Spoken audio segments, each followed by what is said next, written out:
सुप्रभात मित्रों, आज हम लोग पढ़ने वाले हैं प्रत्यय। और प्रत्यय में आज हमारा टॉपिक रहेगा तत्सम प्रत्यय।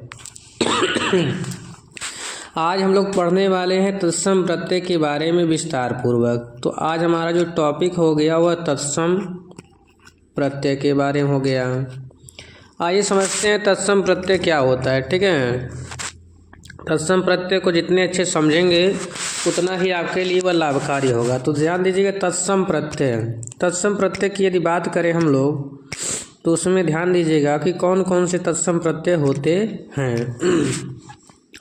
तो देखिए, मैं एक किनारे से लिख रहा हूँ। देखिए, पहला अ, दूसरा ई,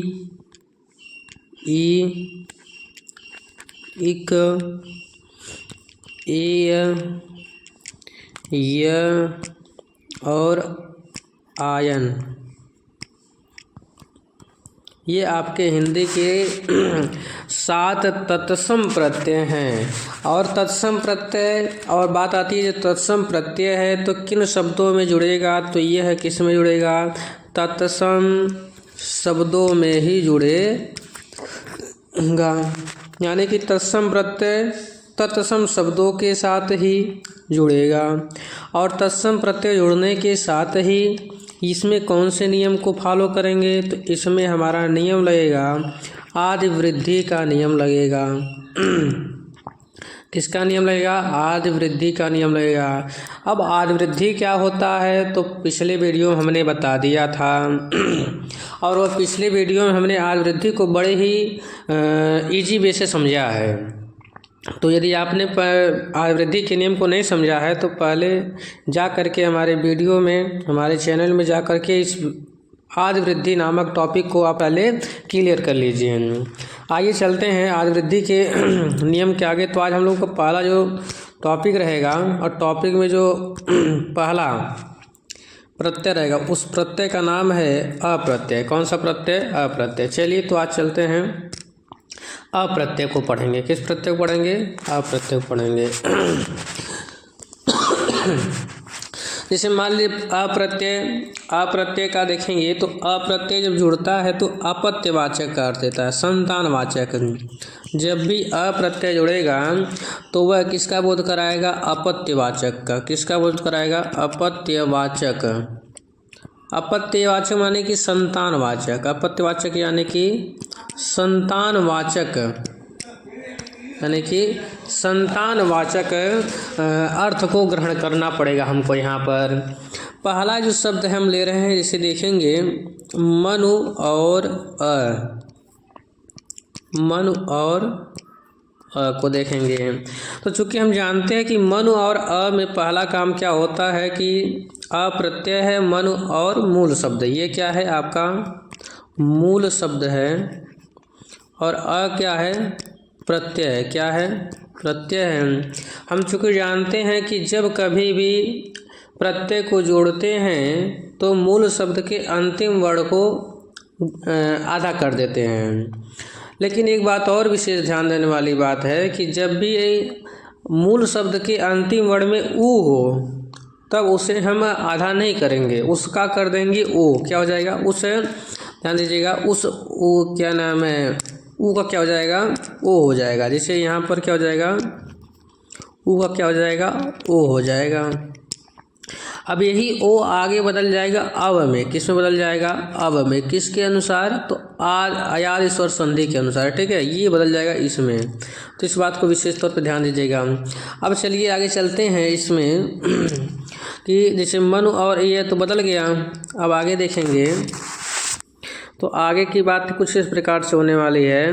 देखिए, तो यहाँ पर म, चूँकि अप्रत्यय जुड़ता है और यह अप्रत्यय तत्सम प्रत्यय है, इस कारण से म में जो अ है, यानी कि म का जो अ होगा उसकी वृद्धि होकर के आ हो जाएगा। यानी क्या बन जाएगा? शब्द माँ हो जाएगा। और न में जो ऊ है, अभी मैंने बताया, ऊ का क्या हो जाएगा? ओ हो जाएगा। क्या हो जाएगा? ओ हो जाएगा। तो मानो प्लस अ हो जाएगा। अब फिर मैंने बताया कि ऊ के बाद यदि ओ होगा तो ओ का आयादी स्वर संधि के नियमानुसार, आयादी स्वर संधि मतलब क्या होता है उसको अभी 1 मिनट में समझ लेते हैं। जैसे मान लीजिए यदि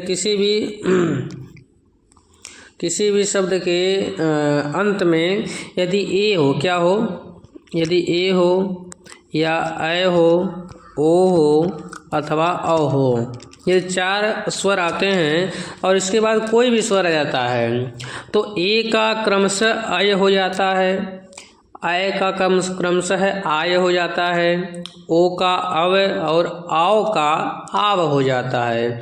इसे ही हम कहते हैं अयादि स्वर संधि। क्या कहते हैं?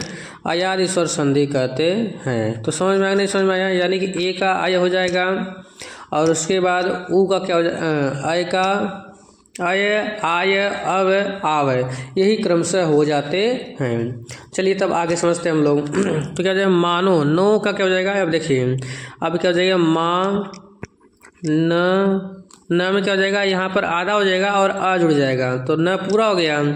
और वह में अ जुड़े क्या बनेगा शब्द, मानव। क्या बन जाएगा शब्द, मानव बन जाएगा। यानी कि तात्पर्य, यानी कि हमने देख लिया कि मानव शब्द कैसे बना है। तो ध्यान देंगे, देखिए कि मानव जो शब्द है यह मनु प्लस अ से मिलकर बना है, जहाँ पर मनु मूल शब्द है और अ प्रत्यय है। कौन सा प्रत्यय, तत्सम प्रत्यय। और तत्सम प्रत्यय जब भी जुड़ता है तो अंतिम वर्ण को आधा कर देते हैं, परंतु यदि ऊ हो तो उसको आधा नहीं करेंगे।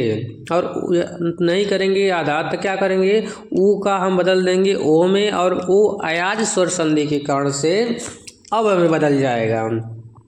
इस प्रकार से नू का नो हो जाएगा और चूंकि अ प्रत्यय जुड़ रहा है इस नाते म में आज वृद्धि होगी और अ का आ हो जाएगा तो मानो हो जाएगा और आगे अ, और इस प्रकार शब्द हमारे पास क्या बन जाएगा, मानो। क्या बन जाएगा शब्द, मानो बन जाएगा। आइए अब आगे चलते हैं अगले शब्द पर। ठीक, अगला शब्द हमारा कुछ इस प्रकार से रहेगा। देखिए अगला शब्द है रघु। क्या लिखा हुआ है, रघु प्लस अ लिखा है। क्या लिखा है, रघु प्लस अ लिखा हुआ है।